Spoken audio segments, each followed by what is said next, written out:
Humihingi ako ng tawad sa inyong lahat. Hindi mareresolve ng isang insincere na apology yung pagkakamaling nagawa mo. There's no excuse for what you did. Pwede ba wag mo na istorbohin pa ang team ko?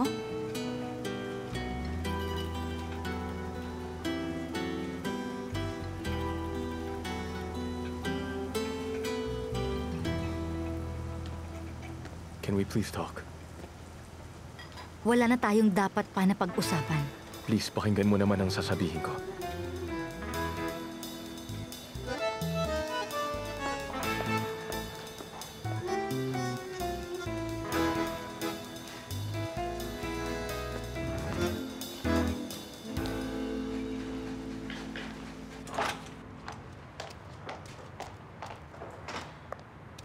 What do you want from me? Alam kong galit ka sa akin, and for good reason, I understand that. Pero kung pakikinggan mo lang Alam ako... mo what your problem is? Lagi kang nananakit ng feelings ng iba. You mess up everything, tapos magpapanggap kang parang walang nangyari. Sa palagay mo, tama yon? Para lang maintindihan mo, that's not how life is. Akala mo kasi, mapagtatakpan ng biro ang mga pagkakamali mo. Pero hindi ganun yun.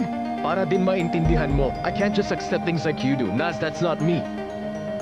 Alam mo, hindi ko kaya mag-move. Just stop. Tama na. Kasi hindi na ako naniniwala sa'yo. At ang mas masakit pa, I can't trust you anymore. Dahil binigo mo kami. Sabi mo noon, you will learn how to say sorry.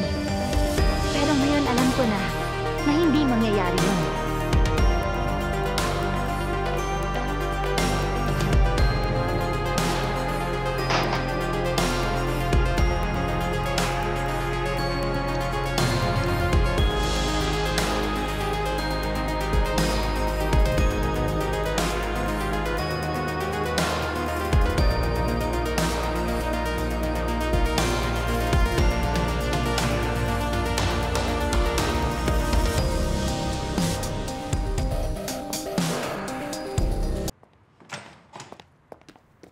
Tell me what happened! Imposible namang mawala yun, Attila. Hindi ba nasa vault yun? Opo, sir. Nandun po. Eh ano yun? Lumipad mag-isa? Eto, sir. Panoorin niyo po yung video.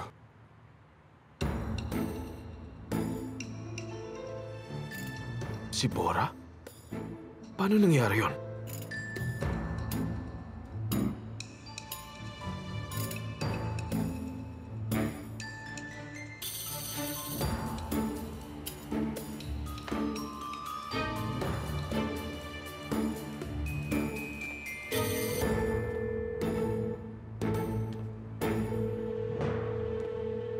Sagutin mo yung tawag, bilis! Si Bora, paano niya nakilala si Chef? Anong nalalaman mo? Nagkikita sila sa restaurant. Kailan pa sila naging close? I'm going crazy right now! Ako dapat ang kukuha na impormasyon sa kanila. Yun pala si Sir Bora ang insider. Huwag kang magbiro. Ginawa lang ito ni Bora just to mess with me. Pero paano niya nalaman ang lahat ng yun? Doon ako nagtataka.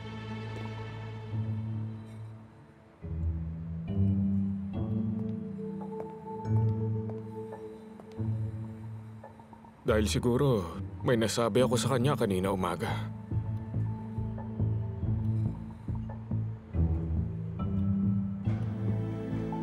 Alam ko na ngayon. He's just mad at me kaya binigay niya ang bagay na yun sa taong yun. Attila, makinig ka. Opo, sir. Tingin ko, kailangan na nating kontrolin to. Gusto ko na mauunahan natin sa lahat ng bagay ang Firat na yan. Is that clear? Anong gusto mong gawin ko, sir? Susundan ko ba siya? Hindi sapat ang sundan lang siya. Mag-infiltrate ka. Parang Trojan horse. Paano natin gagawin yun, sir? That loud neighbor they have, nakakuha ka na ba ng info sa kanya? Hindi pa, sir. Kung ganun, pilitin mo siya magkwento sa'yo. Sir naman. Sige na! Sige po, sir.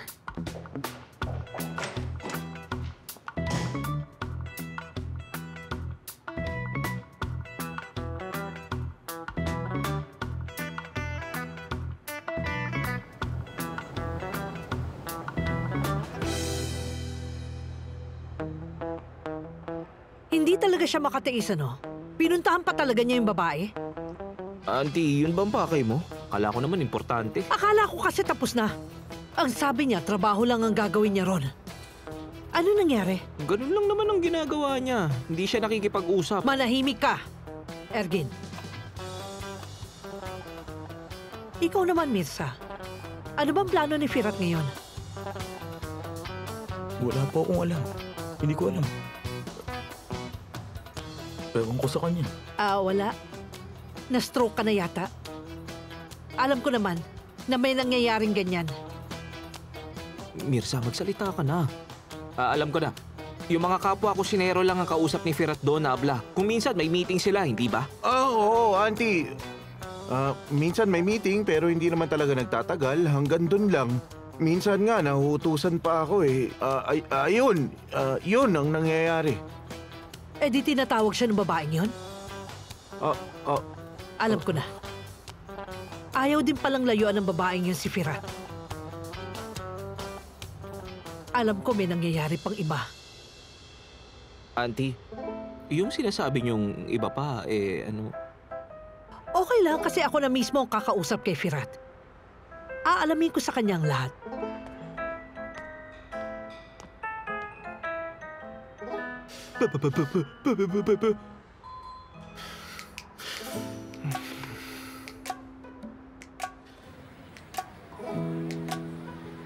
Siya nga pala.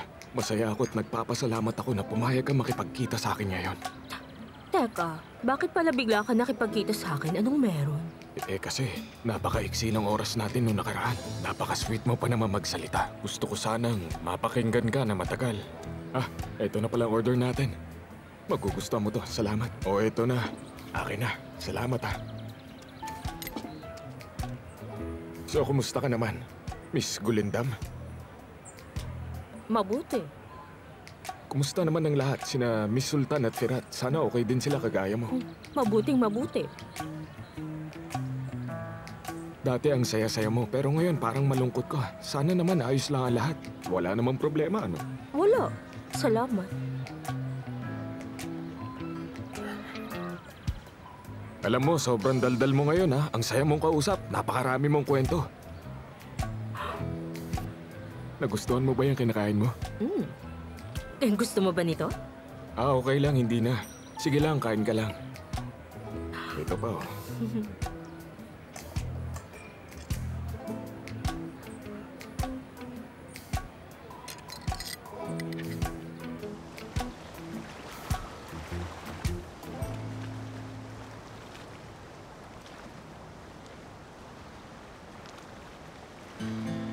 Masakit ba yan? Sa hawak mo pa lang, gagaling na yan. Medyo nakakahiya talaga yung nangyari kanina. Gusto ko sanang humingi ng sorry tungkol kay Mirza. Ay naku, nagkamali lang siya ng akala. Hindi naman talaga siya yung tipo na nananakit para lang maresolba yung problema. Hindi mo kasalanan yun. Naiintindihan ko naman. Pinoprotektahan ka lang niya parang kapatid. Siguro nga, sana nga ganun siya. Sevi, meron sana akong gustong sabihin sa'yo. Ano yun? Makikinig ako.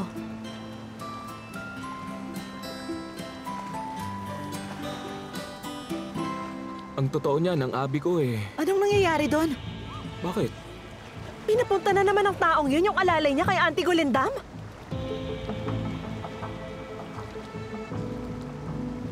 Sinong nagpapunta? Hindi ko maintindihan. Hindi yung tinatawag nilang doktor. Sino pa ba? Alalay niya yan. Yung puti ang buhok. Hindi ko makakalimutan yan. Bakit naman gagawin ni Dr. Love yun? Para makakuha ng impormasyon. Sevi, ano ba talaga ang problema mo kay Dr. Love? May tensyon sa kanilang dalawa ni Abi Firat. May alitan sila. Palagi niyang pinagtatangkaan ng hindi maganda si Abi Firat. So ano ang deal? Hayaan mong ako ang magtanong sa kanya.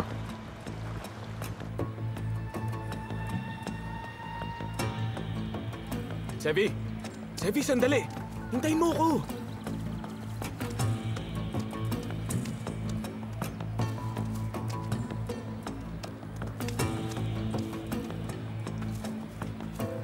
Bora, sorry ha, pero kailangan ko talagang habulin si Auntie Gulindam ngayon. Mag-uusap tayo mamaya, okay? Okay.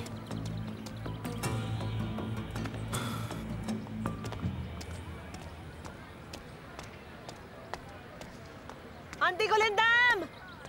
Auntie Gulindam! Oh, Sevi.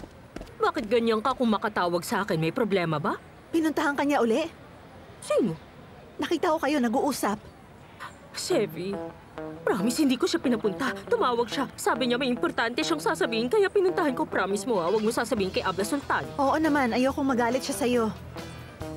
Anong tinatanong niya? Wala kang sinabi, di ba? Wala. Ni hindi ko nga binuka bibig ko kanina. Grabe, pinigil ko sarili ko tulad nung huli. Kaya kinagat ko na lang ang labi ko. Munti ka na nga magduguto kanina. Okay, sige. Kuha ko na. Pero Chevy, kung hindi lang siya tauhan ni Thailand, ano? Ang bait niya, di ba? Kamukha pa ni George Clooney. Wag. Pakiusap, Auntie Golendam. Huwag kang mahulog sa kalaban, ha? Please lang. Tayo na.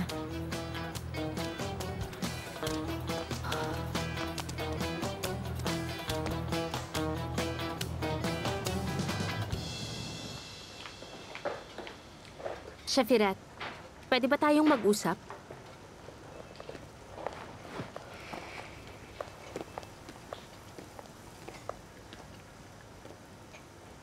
Si Naz, she's very mad right now. Grabe ang init ng ulo niya.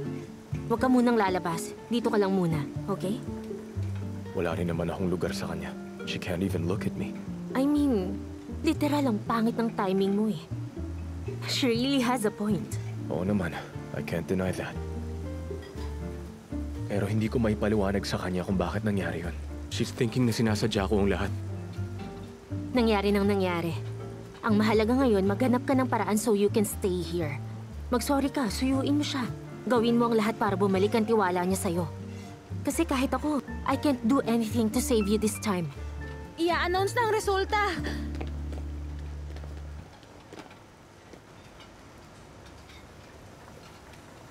Alam naman nating talo na tayo eh. Hindi na ako umasa. Firat, kailangan mong ayusin ang nasira mo. Gumawa ka ng paraan. I got this covered.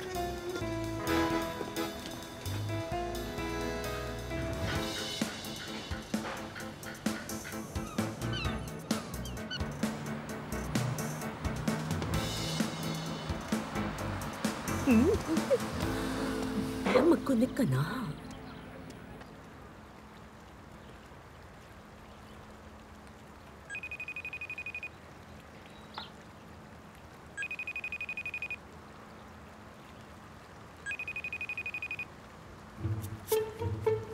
Sinong darling ito? Hello, Miss Pesa. Ano, kumusta ka na ngayon? Excuse me, saan mo nakuha ang number ko? Nakaalala mo? Nung pumunta ka sa restaurant namin tapos nahilo ka at nagsuka? Nung time na yun, Sinave ko ang number ko sa phone mo at kinuha ko rin yung sayo. just in case. Hindi mo naman siguro inakala na Ako yung darling sa phone mo, ano? Naku, sorry. Hindi ako makahinga. Ano nangyari? Ayos ka lang ba? Sabihin mo sa akin. pinuntahan ka ba ni Abla Sultan sa bahay? Sinugot ka ba niya? Teka, ano bang pinagsasasabi mo?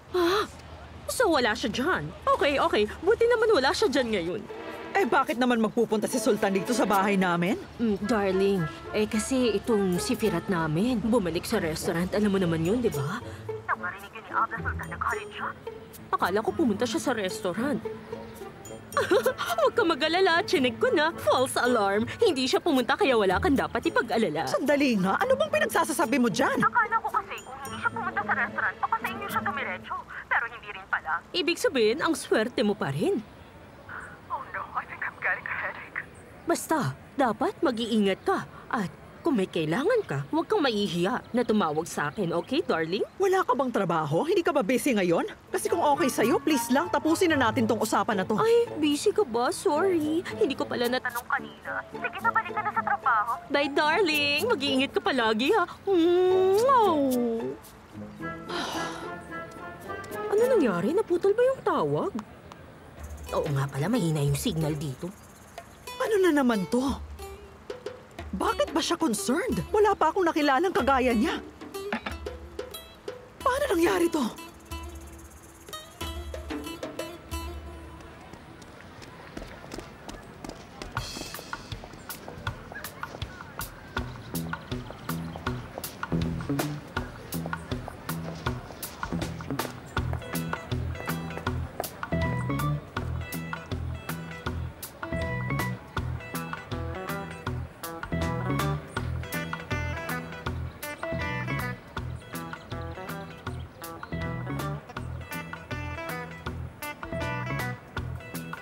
Miss Sultan? Oo, nandito ako. Napansin ko nga. Ginagawa ko lang ito para kay Firat. Palagay ko nga. Pasensya ka na. Pinapunta pa kita rito. Kinuha ko yung number mo sa restaurant. Buti na lang naalala pa ako ni Mr. Candemir. Huwag ka magalit sa kanya, ha? Bakit naman ako magagalit? Sa totoo lang, nagulat ako. Akala ko hindi na tayo magkikita ulit. Medyo naging bastos ako sa'yo nung huli. Pinaalis kita ng ganon. Mukhang ang kulang pa yung ginawa mo. Tinawag mo pa nga ako para sigawan ulit. Matindi ang galit mo. Hindi naman sa ganon. Huwag mo naman sana akong pahiyain ng sobra. Asya, sige na. Miss Sultan, ano bang kailangan mo? Bakit mo ba ako pinatawag dito?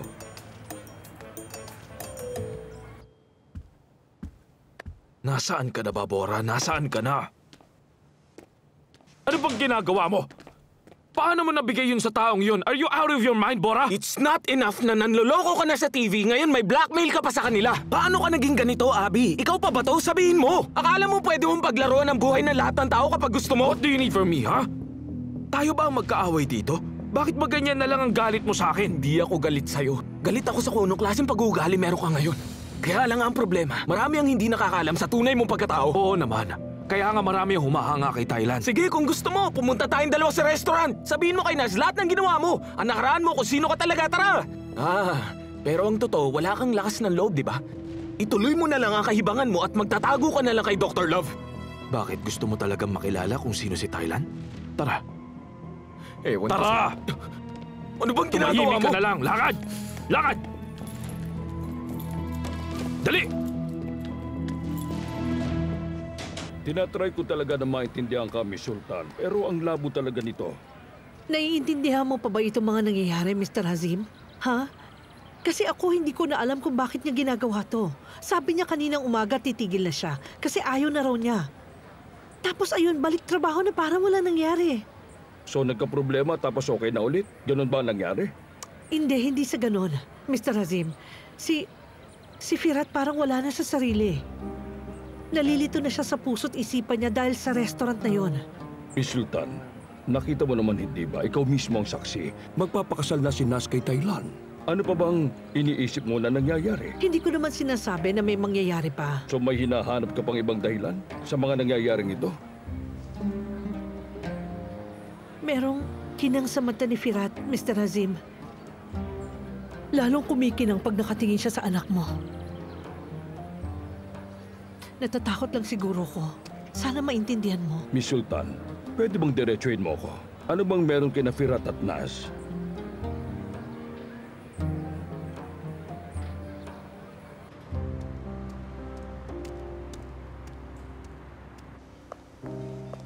Anong meron, Sebnem? Paalis na sana ako eh. Why did you ask Si me here? Chef Firat, he wants to talk to you right now. Sana sinabi mo muna sa akin.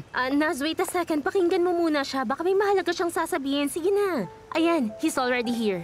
Nandito na kaming lahat. What do you wanna say? First of all, gusto ko ulit humingi ng tawad sa inyong lahat.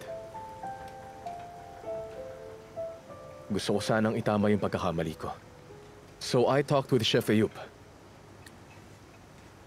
I-reassess daw tayo ng committee next week. Talaga, Chef? Oo. Naz! Ayan he fixed the mess na. That's right.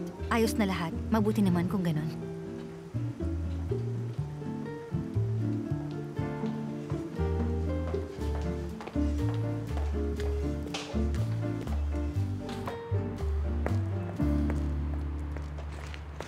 Naz!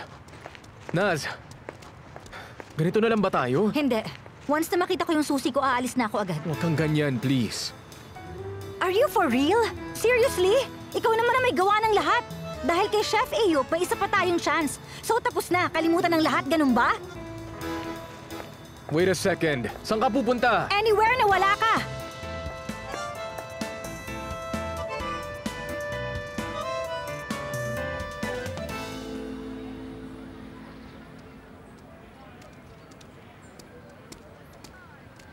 Tubig. Salamat.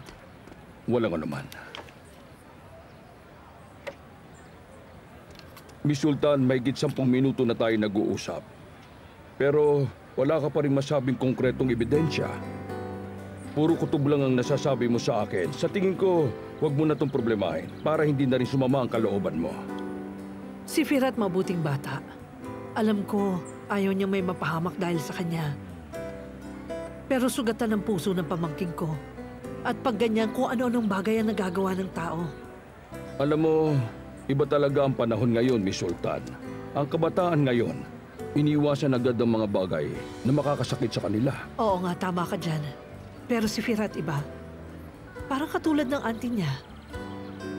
Kahit alam niyang masasaktan siya, hindi siya sumusuko. Tinutuloy pa rin niya. Ikaw rin ba? Alam mo na ang ibig ko sabihin, Mr. Hazim. Hindi ako naninira ng tao. Hindi ko gawain yon. Gusto ko lang na mag-ingat kayo sa lahat ng pagkakataon. Sana nga ang hiling ko. Ako ang nagkakamali. At kayo ang tama ang iniisip. Ano? Sige. Salamat pala dito sa tubig. Sige. Magandang araw.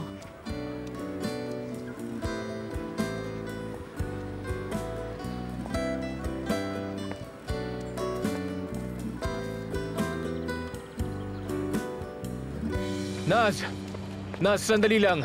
Sandali. Tigilan mo na ako, Chef! Ayaw mo akong pakinggan, ayaw mo tanggapin ang sorry ko. So ako pang insensitive? Hindi yan ang ibig kong sabihin. Pero hanggang kailan ba tayo ganito? Hindi ka nakasipata sa akin. Di ba, hindi kita binigo. Nakita mo naman, bumalik ako. Tigilan mo na yan dahil kahit anong gawin mo, wala nang kahulugan sa akin ngayon. Maniwala ka, hindi na talaga ito mauulit. Alam mo ba kung ilang beses ko nasaktan si Tyla nang dahil sa'yo? Pero tama pala siya. Huwag mo naman siyang banggitin sa harapan mo. Pasensya na pero fiancé ko siya. Kung magtatrabaho ko sa restaurant ko, maririnig mo ang pangalan niya. Sa kasamaang palad, alam ko naman. Hinuhusgahan mo na naman ang relasyon ko. Sabi ko sa'yo, ayoko ng ganyan. What can I do? Hindi siya karapat-dapat sa'yo. Am I wrong to say that? Ako ang magde-decide kung sinong karapat-dapat sa akin, hindi ikaw. Saan ka pupunta? Maghahanap ng furniture. Gusto ko lang kumuha ng idea kasi ikakasal na kami. Hindi mo naman ako pipigilan, di ba?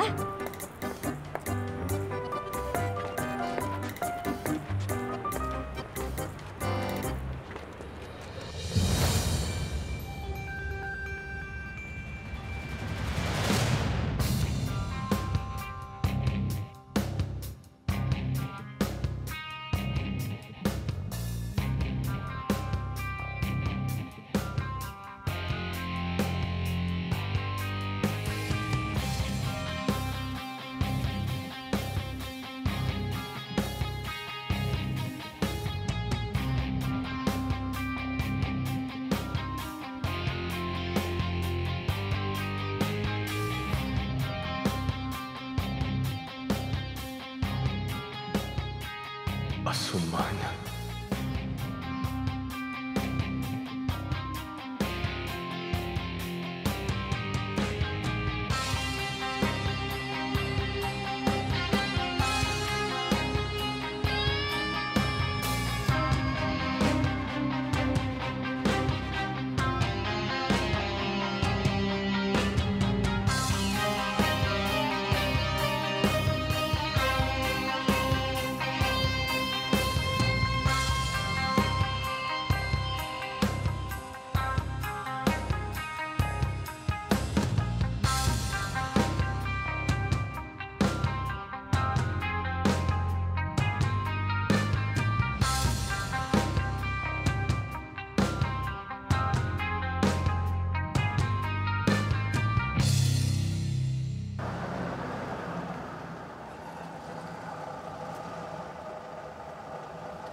Ano ginagawa natin dito? This is where my second life started. Kita mo yung salamin na yon? Bata ka pa noon, you won't remember it. Dinala nila ako dito galing sa bahay. Si Baba, hawak niya ang braso ko noon and he was kicking me out. Our Anne thought masakit ang braso ko. Pero ang totoo, I was so hurt inside. Hindi ko na nga nararamdaman ang braso ko noon. I remember that day. They sent me here. Ito na raw ang bago kong bahay. Hindi ko makakalimutan ng araw na pumasok ako dyan, magkakatabi ang kama. Ang daming batang kasing edad ko. Sobrang sikip noon sa loob ng kwarto. Pero I was just alone. Sabi nila, masasanay din daw ako. I couldn't take it.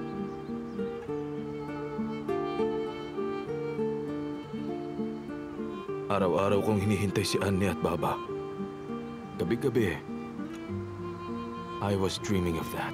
I felt so upset walang nagmamahal sa akin. Eh bakit nga ba may ibang magmamalasakit sa akin?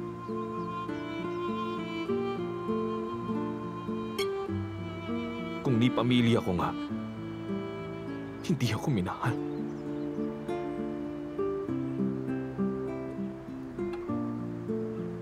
Isang araw, tumayo ako sa harap ng salamin na yan, still dreaming. Hinintay ko sila pero walang dumating.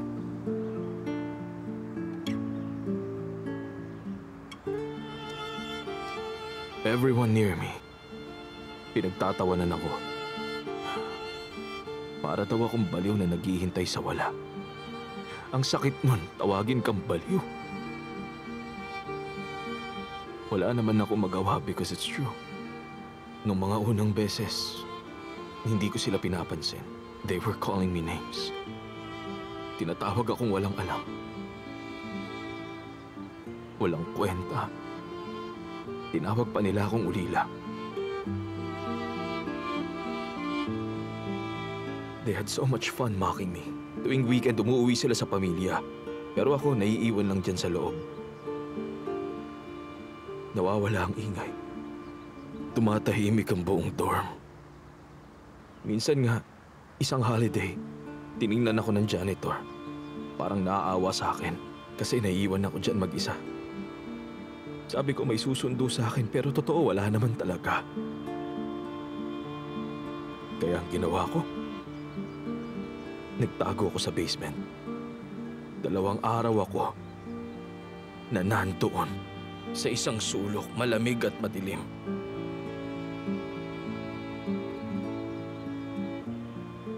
Pero I only had one family then. Ikaw lang. Tinuruan pa kitang mag-drawing ng mga stars, do you remember? You would draw stars kahit saan, sa mesa, upuan, sa pader. Let's go. Dun tayo.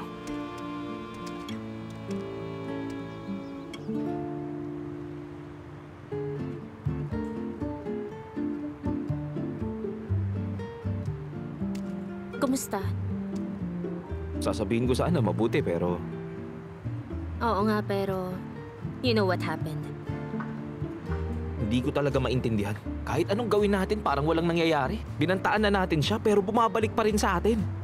Sabihin na nating may pride si Firat kaya hindi siya tumawag, pero bakit hindi ka rin tumawag? Kung alam ko lang, sana nakagawa ako ng paraan dito, di ba? Kaibigan ko si Firat, Sebnem. Paano ko sasabihin sa'yo kung siya mismo hindi pa nagsasabi? Sasabihin mo ba sa akin kung may sekreto si Naz? Ibang usapan na yun. Sa huli, iisa lang naman ang gusto nating mangyari. Ang mawala na si Thailand. Oo nga. Pero anong gagawin natin? Tapos na ba talaga ang lahat ngayon? Hindi pwedeng dito matapos to. It shouldn't be. So anong gagawin natin ngayon? Hahayaan na lang natin si Thailand. Sa huli, hindi pwedeng siyang panalo. Tama ba ako? Di ba?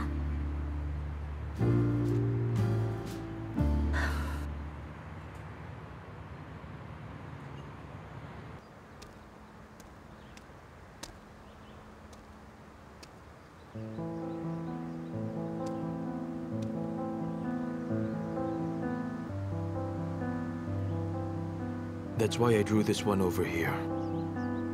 Para hindi ako makaramdam ng pag-iisa. Para pang nariyan ka.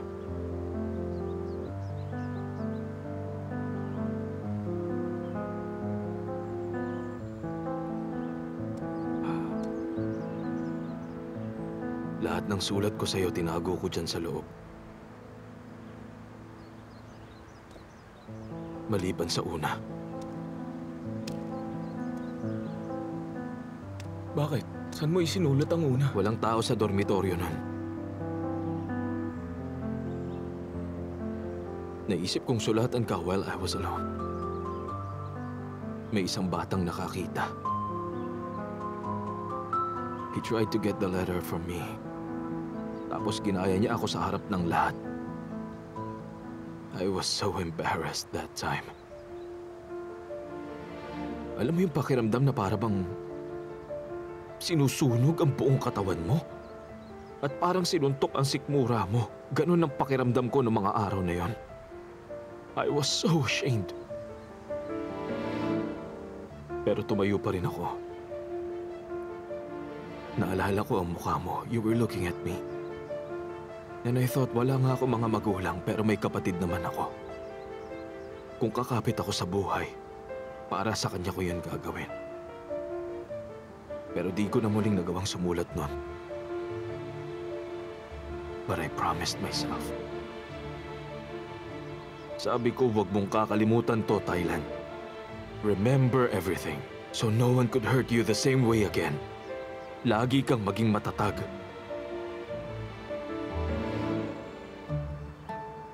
Doon pinanganak ang Thailand na kinaiinisan mo. Ako ang batang kinahiya ng pamilya at tinapon na lang basta. I had no one to depend on. I mapped out my own life. Simula umpisa kahit hirap na hirap ako. Where would I be kung hindi nangyari sa akin yun? Hindi ko alam.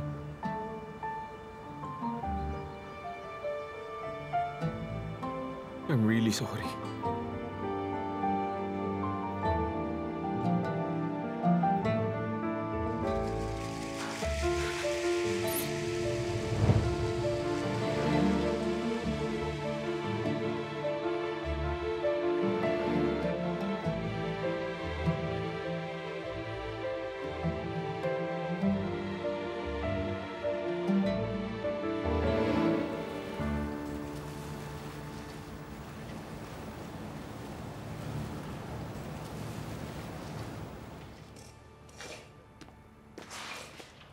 Ginawa ko ang tsaan ni Anne para sa'yo. My cloves. Halika na.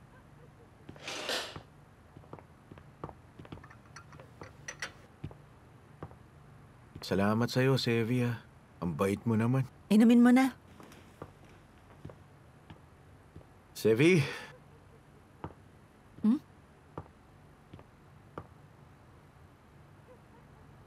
Sana huwag kang magagalit sa akin pero may gusto akong sabihin sa'yo kung okay lang.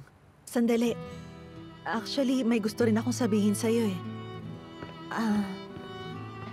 Bakit? Ano yun? Ano bang sasabihin mo? Nararamdaman ko na malapit ka sa akin. Kapag may problema ako, nandiyan ka palagi para sa akin. Ilang beses mo na rin akong iniligtas sa galit ni Anne. Naku, huwag mo nang sabihin yan. Maliit na bagay lang yun. Hindi. Malaking bagay para sa akin yun. Kapag may pinagdadaanan ako, nakahanda kang tumulong sa akin. Kaya gusto ko ring maging totoo sa'yo. Sa ating dalawa lang to, ah. Sige, sa ating dalawa lang to. Promise. Nagkaroon kami ng hindi pagkakaintindihan. Kilala mo siya. May dahilan kasi si Bora. Talaga? Si Bora para sa akin, higit sa kaibigan.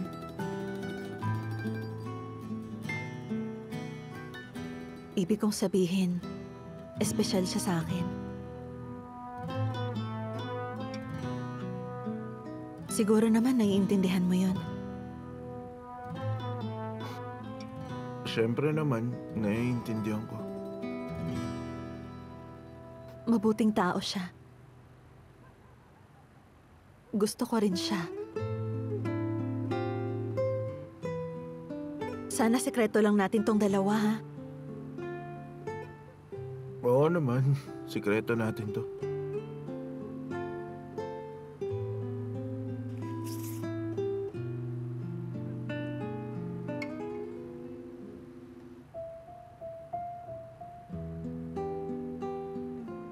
Aalis ka na? Ikaw na lang bahala magsara. Hihintayin na lang kita sa labas. Kailangan ko lang kasi magpahangin.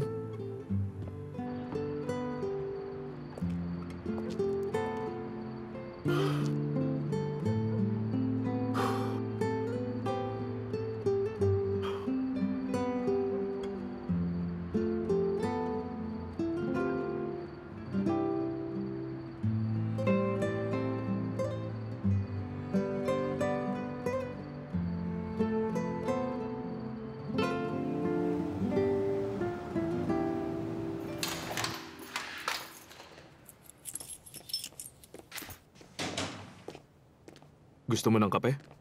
Sige.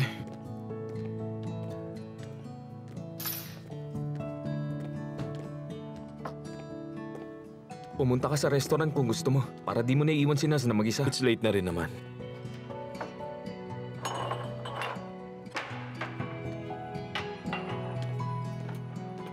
Sige na, I can handle it. Kape lang naman to, huwag ka mag-alala. Kaya ko na tong gawin.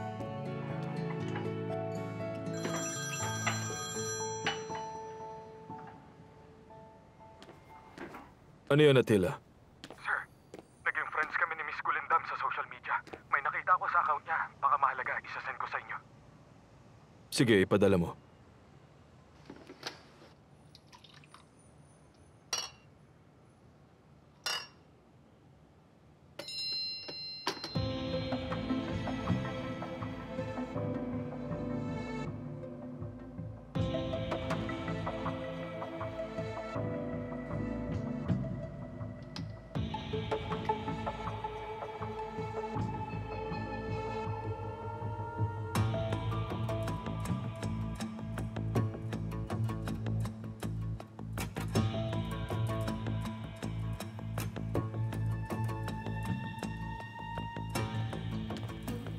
Eto na. Ayos ka lang ba? Oo. Salamat. Umupo ka.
pinagsasabi mo? Loko ka! Tama na, magpakatao ka! Sino ka ba para gastusin ng ganyan ang fiancé ko?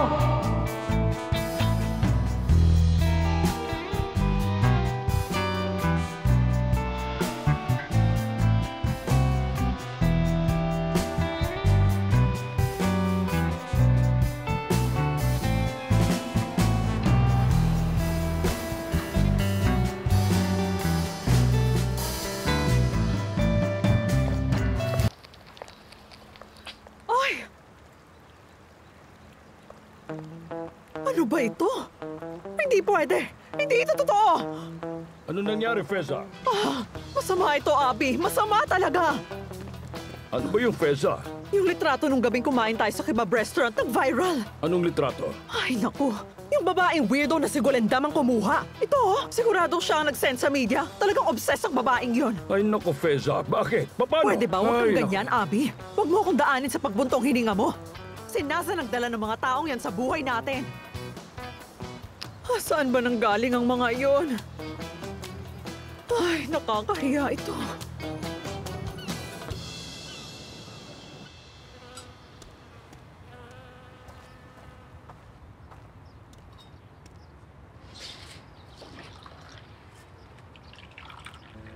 Umuwi ka na naman ng 10 oras ng gabi kagabi. May inayos lang ako.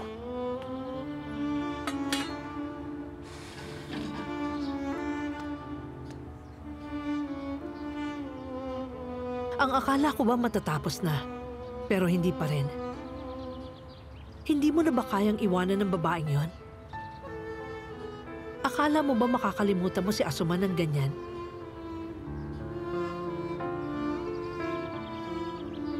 Hindi po, Auntie. Hindi ko pa nakakalimutan. Masakit pa rin dito. Bakit pinupuntahan mo pa rin siya?